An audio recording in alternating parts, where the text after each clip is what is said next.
Hello दोस्तों, स्वागत है आपका आपके अपने चैनल पीके लर्निंग क्लासेस में। अब मैथ सीखना हो गया है बहुत ही आसान, क्योंकि आप जुड़ गए हैं आपके अपने चैनल पीके लर्निंग क्लासेस से, जहां आपको मैथ के सारे सॉल्यूशन बहुत ही सिंपल और साधारण तरीके से आसानी से समझने लायक बताया जा रहा है। ठीक है, तो पिछले वीडियो में मैंने आपको एक्सरसाइज 1.1 क्लियर कराया था। ठीक है, पिछले सारे वीडियो में आप लोगों ने जो मुझे प्यार और सपोर्ट किया है उसके लिए मैं आप सबों का धन्यवाद करता हूं, और मैं उम्मीद करता हूं कि आगे भी ये प्यार और सपोर्ट बनाए रखिएगा, ताकि मुझे आपके लिए और वीडियो लाने में और ज़्यादा बूस्टअप मिले। ठीक है, तो मैं चलता हूँ इस वीडियो में हमारे, ठीक है, जो मैं 1.2 के बारे में 1.2 के बारे में बताने वाला हूँ। ठीक है, एक्सरसाइज 1.2। तो वो एक्सरसाइज 1.2 बताने से पहले मैं आप लोगों से ये जानना चाहता हूँ, ठीक है, आप लोगों ने एचसीएम और एलसीएम तो बहुत बार बनाए निकाले होंगे, किसी भी संख्या का, दो संख्या का, तीन संख्या का। तो इस चैप्टर में बस उसी के बारे में पढ़ना है, एचसीएफ और एलसीएम के बारे में। ठीक है, तो हम लोग चलते हैं सबसे पहले क्वेश्चन आपका एग्जाम्पल नंबर 6 से। ठीक है, तो आपका एग्जाम्पल नंबर 6 क्या है? एग्जाम्पल नंबर 6 है कि find the LCM and HCF of 6 and 20 by the prime factorisation method. ठीक है, बहुत ही आसान सा क्वेश्चन है, ध्यान से देखिएगा। हिंदी वाले स्टूडेंट के लिए मैं एक बार क्वेश्चन कर दूं। ठीक है, हिंदी में इस क्वेश्चन का मतलब क्या होता है? प्राइम फैक्टराइजेशन का मतलब क्या होता है? प्राइम मतलब अभाज्य, अभाज्य फैक्टराइजेशन मतलब गुणनखंड मेथड, अभाज्य गुणनखंड विधि से। ठीक है, अभाज्य गुणनखंड विधि से क्या करना है? हमको 6 और 20 का क्या निकालना है? एलसीएम भी निकालना है और एचसीएफ भी निकालना है। ये सब आप लोगों ने 6 क्लास 7 स्टैंडर्ड में आप लोगों ने सबको ही सभी ने बनाया होगा। ठीक है, चलते हैं उसी को एक बार फिर से बनाते हैं। ठीक है, तो पहला संख्या मेरा क्या है? 6 है। दूसरा संख्या क्या है? 20 है। ठीक है, तो सबसे पहले क्या करते हैं? दोनों संख्या को प्राइम फैक्टर में तोड़ते हैं। ठीक है, प्राइम फैक्टर में तोड़ते हैं, यानी कि अभाज्य संख्या के गुना के रूप में लिखते हैं। ठीक है, तो 6 को अभाज्य संख्या के गुना के रूप में कैसे लिखेंगे? 6 को लिखेंगे 2 into 3, जहां 2 और 3 दोनों क्या है? मेरा अभाज्य संख्या है, वही हो गया प्राइम फैक्टराइजेशन मेथड। ठीक है, यानी कि किसी भी संख्या को उसके अभाज्य गुणनखंड के रूप में, गुना के रूप में लिखना। ठीक है, अब 20 को कैसे लिखेंगे? 20 को अभाज्य संख्या के रूप में लिखेंगे 2 into 2, 4 into 5, 20 हो गया यहाँ। ठीक है, अब आप लोगों को पता होगा पहले से कि हम लोग को एलसीएम निकालने के लिए, एचसीएफ निकालने के लिए क्या करते हैं? एचसीएफ मेरा हो जाता है किसका? एचसीएफ ऑफ 6 and 20 हो जाता है जो दोनों में से कॉमन आए। जो दोनों में कॉमन है वही मेरा एचसीएफ हो जाता है। तो यहाँ देखते हैं दोनों में कॉमन क्या है? दोनों में कॉमन क्या है? सिर्फ एक 2 ही है जो कॉमन में है, कॉमन है। ठीक है, यानी कि इसका एचसीएफ क्या हो जाएगा? 2 हो जाएगा। क्या हो जाएगा? 2 हो जाएगा। ठीक है, समझ में आ रही है ना आपको? सिंपल सा क्वेश्चन है। ठीक है, कि दोनों का एचसीएफ क्या हो जाएगा? 2, यानी कि जो कॉमन फैक्टर होता है वही हो जाता है उसका एचसीएफ। तो दोनों में कॉमन क्या है? यहाँ 2 है। ठीक, तो वही 2 हो जाएगा मेरा क्या? एचसीएफ। अब एलसीएम क्या होगा देखते हैं। एलसीएम ऑफ इसका 6 and 20, एलसीएम हो जाएगा जो कॉमन फैक्टर होता है उसको एक बार लिखते हैं। ठीक है, और बाकी सारे को गुना में कर देते हैं। ठीक है, कॉमन फैक्टर क्या है? मेरा 2 है, तो 2 को एक बार लिखेंगे, फिर उसके बाद गुना, जो भी बाकी बच गया है उस सारे को लिख देना। इसमें से और कोई कॉमन फैक्टर है दोनों में? नहीं है ना, तो बाकी को गुना में लिख देंगे, यानी 2 into 3 into 5, यही हो जाएगा हमारा। ठीक है, अब इसको गुना करते हैं। 2 2 जा 4, 3 जा 12, 5 60, कितना हो गया? 60 हो गया। ठीक है, ध्यान से, यानी कि इस दोनों संख्या का एचसीएफ मेरा हो गया 2 और एलसीएम हो गया 60। अब आप लोग, ये हो गया आपका एलसीएम आंसर और एचसीएफ एलसीएम दोनों आंसर आ गया। ठीक है, लेकिन मैं आपको इससे आगे एक और चीज बताना चाहता हूं। ठीक है, जो आपको इस एक्सरसाइज 1.2 में बहुत ही काम आएगा, जो बहुत ही जरूरी है। ठीक है, तो वो चीज क्या है? ध्यान दीजिएगा आप लोग थोड़ा सा। मेरा दो संख्या क्या क्या था? 6 और 20 था ना। ठीक है, तो मान लेते हैं एक संख्या इसको ए मान लिए, ठीक है, और दूसरा संख्या को क्या मान लिए? बी मान लिए। ठीक है, एक संख्या मेरा जो है उसको ए मान लिए और दूसरा संख्या को बी मान लिए। ठीक है, अब दोनों संख्या का गुना करके देखते हैं। ठीक है, यहां लिखते हैं प्रोडक्ट ऑफ 2 नंबर। प्रोडक्ट ऑफ टू नंबर, ये दोनों नंबर जिस संख्या का हम लोग एलसीएम और एचसीएफ निकाले उस दोनों का गुना करते हैं, यानी कि ए इंटू बी करते हैं। ठीक है, उसके बाद जो मेरा एलसीएम आया था और एचसीएफ आया था उसको गुना करते हैं, एलसीएम इंटू एचसीएफ, यही करेंगे, करेंगे ना। ठीक है, करते हैं, देखते हैं ये बराबर आता है या नहीं है। ठीक है, तो पहले एलसीएम क्या है मेरा 60 इंटू एचसीएफ क्या है मेरा 2। ठीक है, ए क्या है, एक संख्या क्या है मेरा ए 6 है और बी क्या है 20 है, तो 60 इंटू 20 120 और 6 इंटू 20, ठीक है, ये हो जाएगा 120 बराबर 120। यानी कि हम लोगों ने क्या देखा कि ये जो दोनों संख्या जिसका हम लोग एचसीएफ और एलसीएम निकाल रहे थे, ठीक है, उस दोनों संख्या को अगर गुना करें और उसके एलसीएम और एचसीएफ को गुना करें तो दोनों क्या होता है, बराबर होता है। समझ में आया बात? यही आपका इसमें एक फॉर्मूला निकल के आता है इस 1.2 में कि product of two number is equal to LCM of that two numbers into HCF of that two numbers. मतलब हिंदी में कि दो संख्याओं का गुना जो है वो बराबर होता है उसी दोनों संख्याओं का एलसीएम गुना उसी दोनों संख्याओं का एचसीएफ के बराबर होता है। ठीक है, बात समझ में आ गई। इसी फॉर्मूला से आपका इस चैप्टर में क्वेश्चन बनेगा। ठीक, समझ में आया आपको? अब चलते हैं आपके अगले क्वेश्चन की ओर।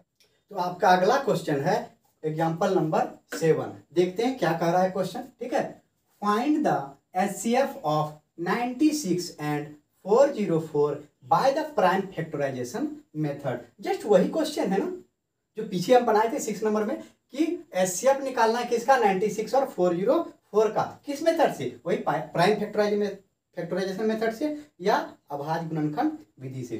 ठीक है, और उसके बाद क्या कर रहा है, हेंस फाइंड देयर एलसीएम, और बाद में उसका एलसीएम भी ज्ञात करें। ठीक है, तो चलिए फिर वही प्रोसेस करते हैं, वही चीज बनाते हैं। जैसे मेरा 96 है, पहले एक संख्या हो गया 96। ठीक है, 96 इसका निकालते हैं प्राइम फैक्टराइजेशन क्या होता है। तो कैसे निकालते हैं, 96 में पहले 2 से डिवाइड करेंगे 48, फिर 2 से करेंगे 24, फिर 2 से करेंगे 12, फिर 2 से करेंगे कितना हो जाएगा 6, फिर 2 से करेंगे 3, यही हो जाएगा 3 2 जा 6 2 जा 12 24 48 96। ठीक है, यानी कि 2 into 2 into 2 into 2 into 2 into 3, यही हो जाएगा मेरा क्या, ये हो जाएगा ना प्राइम फैक्टराइजेशन 96 का।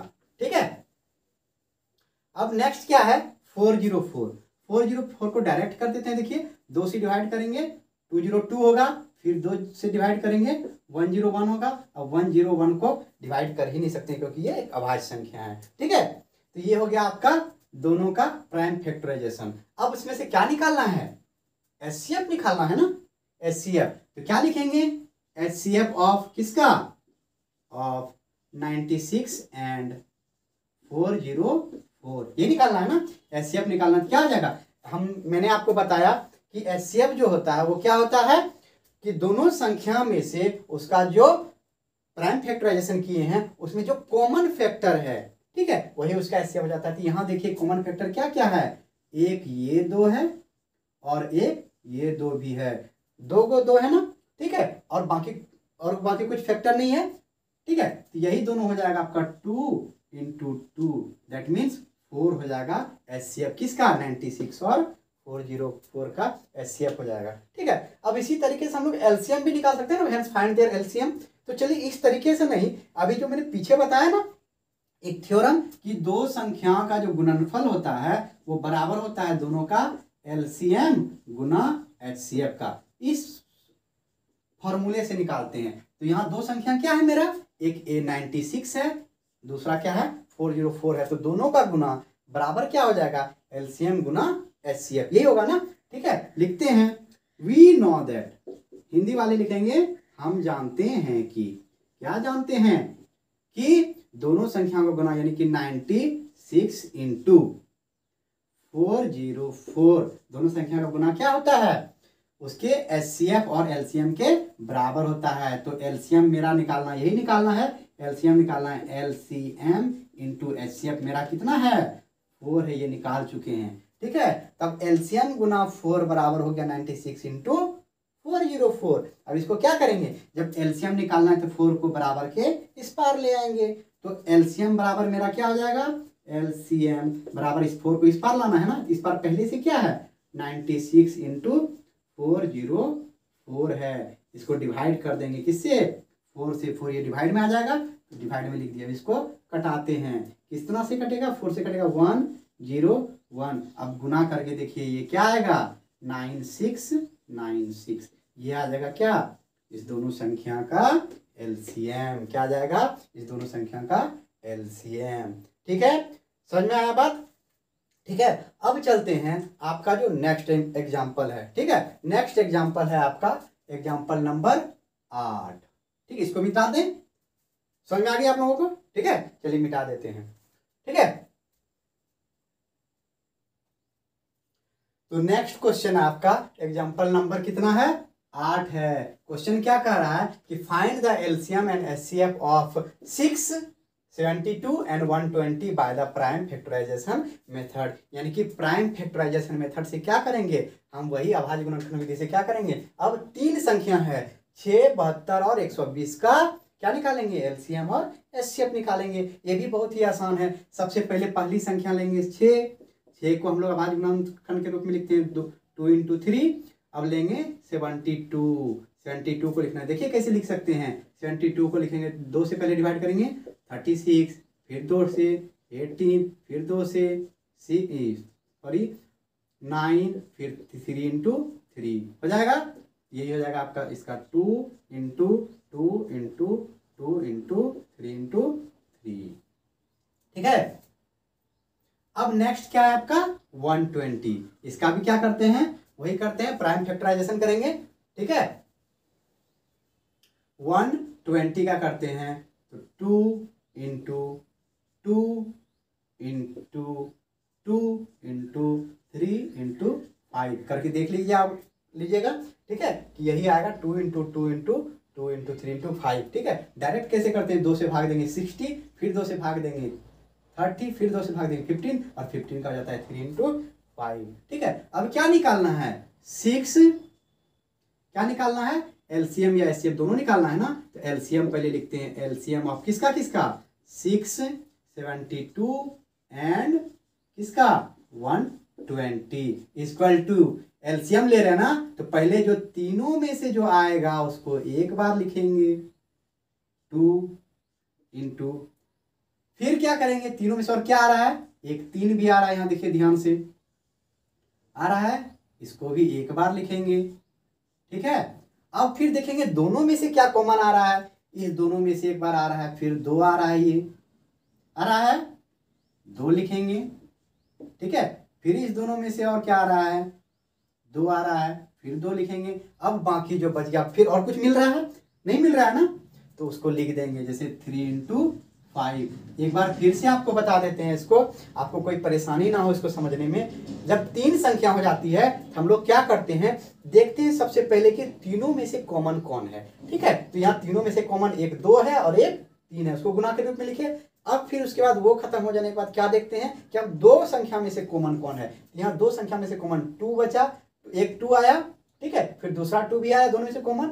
अब फिर उसके बाद जो बच जाएगा उसको गुना के रूप में लिख देंगे, वही हो जाएगा आपका एलसीएम। गुना करते हैं 5 3 जा 15, 2 जा 13, 30 हो गया, 30 2 जा 60, 60 3 जा 180, 2 जा 360। इस दोनों का एलसीएम कितना हो जाएगा 360। ठीक है, अब चलते हैं इस दोनों के किसके तरफ, एचसीएफ निकालेंगे। किसका, इस दोनों का, तीनों संख्या का एचसीएफ निकालेंगे। किसका किसका, 6 और 72 और किसका 120 का।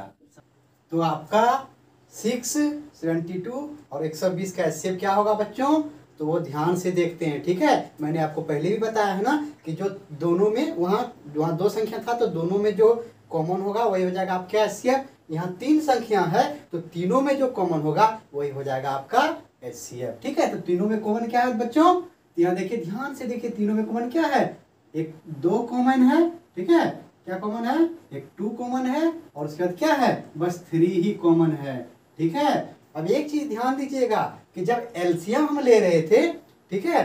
तब क्या किए थे, जो तीनों में कॉमन था उसको एक बार लिखे, फिर दोनों में जो कॉमन था उसको भी लिखे, फिर जो बच गया उसको लिखे थे। लेकिन यहाँ एचसीएफ में क्या होगा कि जो तीनों में कॉमन होगा ना वही आपका एचसीएफ होगा।